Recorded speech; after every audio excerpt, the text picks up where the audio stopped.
नमस्कार दोस्तों, मैं हूं रामेंद्र सिंह चौहान। गुजरात लॉबी यानी देश के प्रधानमंत्री नरेंद्र मोदी और गृह मंत्री अमित शाह। गुजरात लॉबी किस तरह से विरोधियों को निपटाती है, पार्टी में या पार्टी के बाहर विरोधियों को निपटाना इस गुजरात लॉबी से सीखा जा सकता है।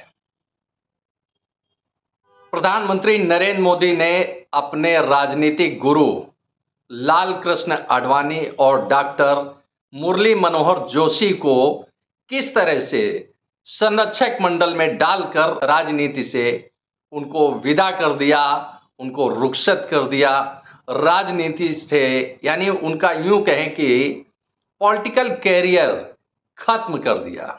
गुजरात लॉबी ने केंद्रीय मंत्री नितिन गडकरी को भी निपटाना चाहा, लेकिन नितिन गडकरी को निपटाना इतना आसान नहीं था, क्योंकि नितिन गडकरी स्वयं में काफी ताकतवर हैं राजनीतिक तौर पर। तो वहीं नागपुर से भी यानी आरएसएस मुख्यालय से भी उनके घनिष्ठ और अच्छे संबंध हैं, जिसके कारण नितिन गडकरी को निपटाना आसान नहीं रहा। गुजरात लॉबी ने नितिन गडकरी, शिवराज सिंह चौहान को भारतीय जनता पार्टी के संसदीय बोर्ड से बाहर किया, तो नितिन गडकरी खामोश कहां रहने वाले थे। नितिन गडकरी अपनी रौ में चलते रहे। गुजरात लॉबी ने इसी के साथ राजस्थान की एक बड़ी नेता श्रीमती वसुंधरा राजे सिंधिया को भी राजनीतिक तौर पर निपटाने की हर संभव कोशिश की, लेकिन श्रीमती वसुंधरा राजे सिंधिया अपने अस्तित्व को, राजनीतिक अस्तित्व को बचा ले गई। विरोधियों को निपटाने की कला गुजरात लॉबी में बखूबी भरी है, या यूं कहें कि गुजरात लॉबी में विरोधियों को निपटाने में महारत हासिल है। लोकसभा चुनाव 2024 में है और जिस तरह से देश के प्रधानमंत्री नरेंद्र मोदी की उद्योगपति गौतम अडानी से मित्रता है, वह देश को खटकने लगा है, क्योंकि एक के बाद एक इंडस्ट्री में गौतम अडानी का वर्चस्व बढ़ता गया, जिससे मार्केट में प्रोडक्ट की जो एक कंपटीशन होता है, प्रतिस्पर्धा होती है, क्वालिटी को लेकर, मूल्यों को लेकर, वह समाप्त हो गई। लिहाजा देश को महंगाई का सामना करना पड़ा। गुजरात लॉबी अगर नहीं निपटा पाई तो दो बड़े नेताओं को नहीं निपटा पाई, केंद्र में नितिन गडकरी को नहीं निपटा पाई और उत्तर प्रदेश के मुखिया मुख्यमंत्री योगी आदित्यनाथ को नहीं निपटा पाई।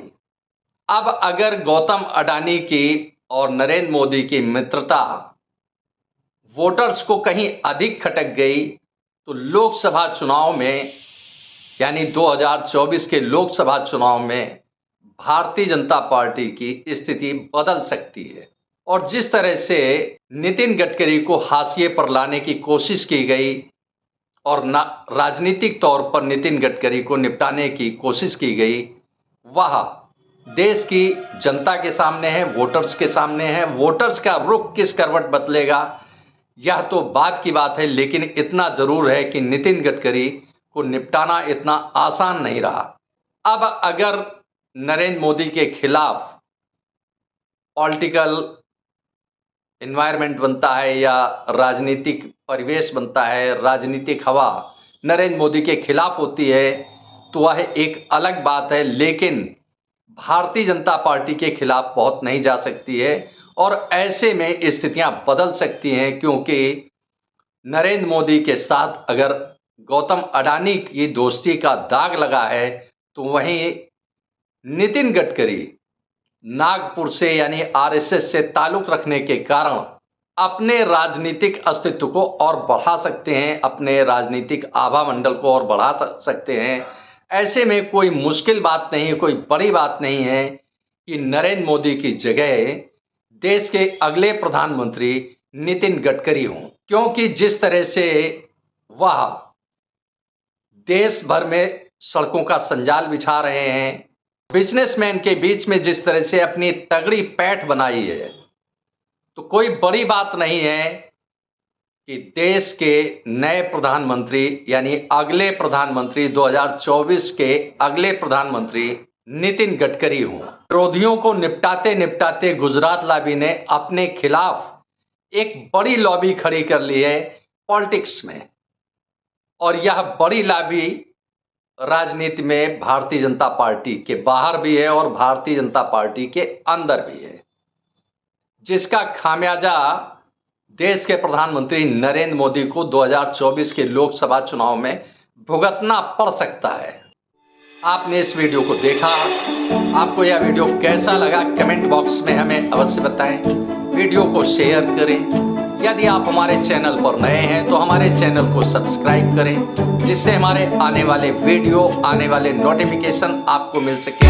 दोस्तों, वीडियो को लाइक करना ना भूलें। आप लाइक करते हैं तो हमारा प्रोत्साहन होता है, हमारा मोटिवेशन होता है। आपने वीडियो को देखा, आपका बहुत बहुत धन्यवाद। Thank you. जय हिंद, जय भारत।